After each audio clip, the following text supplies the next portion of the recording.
Okay, நான் நினைக்கிறேன் சரியா. இந்த ஆஷ் ஒன்ங்கிறது வந்து என்ன செய்யணும்னு கேட்டா, இந்த ஹெச்ஆர்ல வந்து என்ன செய்யணும், H4 ஈக்குவல் டு என்ன, H4க்கு அந்த வேல்யூ ஈக்குவல் டு நினைக்கிறேன். சரியா எனக்கு ஒரு டவுட் ஒன்று இருக்கு. ஆஷ் வந்து ஒன்னு வரணும்னு நினைக்கிறேன். இந்த H4க்கு வந்து என்ன செய்யணும், இந்த ஆஷ் ஒன்னுங்கிறது இதுலயும் பிரதிபலிக்கணும், இல்லாட்டி இதா காட்டாது அப்படின்னு தான் நினைக்கிறேன். கொஞ்சம் பாஸ்ட் ஆன்சர் சரி கொஞ்சம் பாருங்க யார்கிட்ட இருந்தா அதை மட்டும். ஓகே, அது ஒரு சின்ன டவுட் ஒன்று இருக்கு. கீழே தரப்பட்டுள்ள வினாக்களுக்கு விடை எழுதுவதற்கு அட்டவணை ஒன்றில் உள்ள பாணிகளை ஸ்டைல்ஸை கருதுக. ஸ்டைல்ஸ் சிஎஸ்எஸ்ல வர போறாங்க. ஆர்ட் வகுப்பு பெயர் உள்ள ஒரு வகுப்பு கிளாஸ். எழுத்துருவாயும் ஃபாண்ட் வந்து 14 பிக்சல். சென்டர் அலைன் வந்து மையப்படுத்துது சென்டர். தலைப்பு ஹெடர் ஒன்னு வந்து என்ன இருக்கணுமா, உரை நிறம் வந்து மஞ்சள் ஆகும். அட்டவணை ஒன்றில் உள்ள ஸ்டைல்ஸை வந்து கருதுகிறோம். மேற்கூறிய பாணிகளை ஒரு வலைத்தளத்தில் உள்ள பல வலைப்பக்கங்களில் பயன்படுத்துவதற்கு எதிர்பார்க்கப்படுகின்றது. இத்தேவையை பூர்த்தி செய்வதற்கு அட்டவணை ஒன்றில் தரப்பட்டுள்ள ஸ்டைல்ஸ் பாணிகள்னா பாணிகளை வந்து ஸ்டைல்ஸ்னு போறோம் சரியா. ஸ்டைல்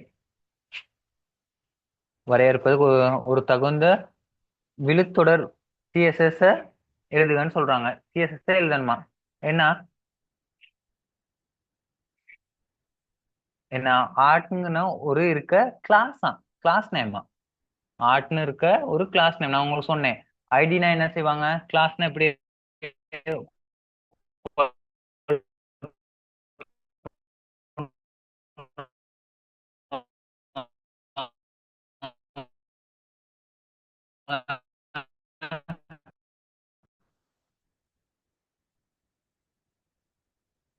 டாட் கிளாஸ்ன்னு தானே நான் சொல்லி கொடுத்தேன். அப்ப கிளாஸ்ன்னு தானே சொல்லி ஒன் வைங்களே, ஆர்ட்னு இருக்கான். நான் சொன்னேன் யூஸ் பண்ணுவோம், ஐடிங்கிறது யூஸ் பண்ணுவோம். கிளாஸ்ங்கிறது தனித்துவமா இல்ல, ஆனா ஐடிங்கிறது தனித்துவமா இருக்கும் அப்படின்ட்டு.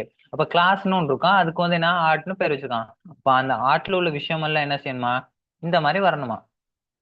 சரியா, அப்ப என்ன செய்வீங்க, டொட் கிளாஸ் தானே, டொட் வச்சு சரியா, டொட் வச்சு ஆர்ட்னு எழுதி சரியா, கேலி பிரேசஸ் போட்டு ஓபன் பண்ணி அதுக்குள்ள என்ன செய்வீங்க, எழுத்து ஃபொண்ட் வந்து என்ன, அப்ப ஃபொண்ட் வந்து ஃபொண்ட் சைஸ் வந்து என்ன 14 பிக்சல். இப்படி ஒண்ணு. அதுக்கப்புறம் என்ன வேணும், டெக்ஸ்ட் அலைன் வந்து டெக்ஸ்ட் அலைன் வந்து என்ன சென்டர். சென்டர் இவ்வளவுதான். இது கஷ்டமா, அவ்வளவுதான் முடிஞ்சு. எடர் ஒன் உரை நிறம் வந்து மஞ்சள் ஆகும் சரியா. அப்ப எடர் ஒன்னு போட்டு இன்னைக்கு டொட் தலைப்பு தான் ஹெடர், ஹெடர் ஒன் கேலிபிரசஸ் போட்டு உரையின் நிறம் வந்து என்ன கலர் வந்து எல்லோ. அவ்வளவுதான், இவ்வளவு தண்ட விஷயம். இது கஷ்டமா, யாருக்காச்சும் டவுட் இதுல.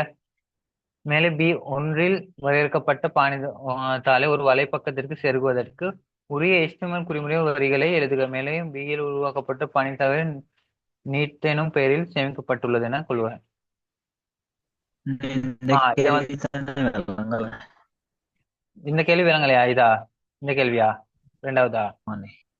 ம். இதுல என்ன சொல்லுவாங்க, மேலே ஒன்றில் வரையறுக்கப்பட்ட பாணித்தாளை, அப்ப ஸ்டைல் ஷீட்டை வந்து பாணித்தாளுங்கிறது கொஞ்சம் கஷ்டம் தானே எனக்கு. ஸ்டைல் ஷீட்டை வந்து ஒரு வலைப்பக்கத்திற்கு செருகுவதற்கு, லிங்க் பண்றதுக்கு நம்ம படிச்சோம் தானே. சிஎஸ்எஸ் வந்து நம்ம என்ன செய்வோம், 3 விதத்துல இதாக்குவோம். ஒன்னு என்ன, inline CSS, inline internal CSS, இது எக்ஸ்டர்னல் சிஎஸ்எஸ் சரியா. அப்ப நம்ம படிச்சிருக்கோம் தானே, ஒரு வலைப்பக்கத்துக்கு செருகுவதற்கு ஒரு HTML குறிமுறை வரிகளை எழுதுக. மேலும் பியில் உள்ள உருவாக்கப்பட்ட பணித்தால் நீட் எனும் பெயரில் சேமிக்கப்பட்டுள்ளது என கொள்க. என்ன செஞ்சிருக்காங்கன்னு கேட்டா, இந்த ஸ்டைல் ஷீட்டை வந்து நீட்ங்கிற ஒரு என்ன செஞ்சிருக்காங்க,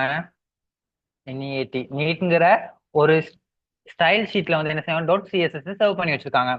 அப்ப நம்ம வந்து என்ன செய்வோம், எப்படி நம்ம HTML வந்து லிங்க் பண்ணுவோம், எப்படி எட்டூலுக்கு போயிடுச்சு, நம்ம எட்டூலுக்கு தானே ஓபன் பண்ணுவோம். எட்டூலுக்கு தான் என்ன செய்வோம், ஸ்டைல்னு ஒன்று ஓபன் பண்ணி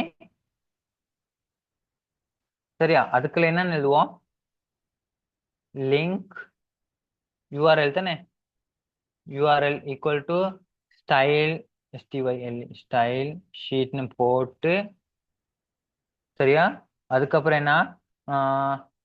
லிங்க் ஸ்டைல் ஷீட். அது அப்புறம் என்ன எழுதுவோம்? HTML எப்படி நம்ம இதாக்குவோம் பாருங்க. எக்ஸ்டர்னலா ஒரு CSS எப்படி என்டர் பண்ண போறோம், அவ்வளவுதான். அதான் கேட்டிருக்கான்.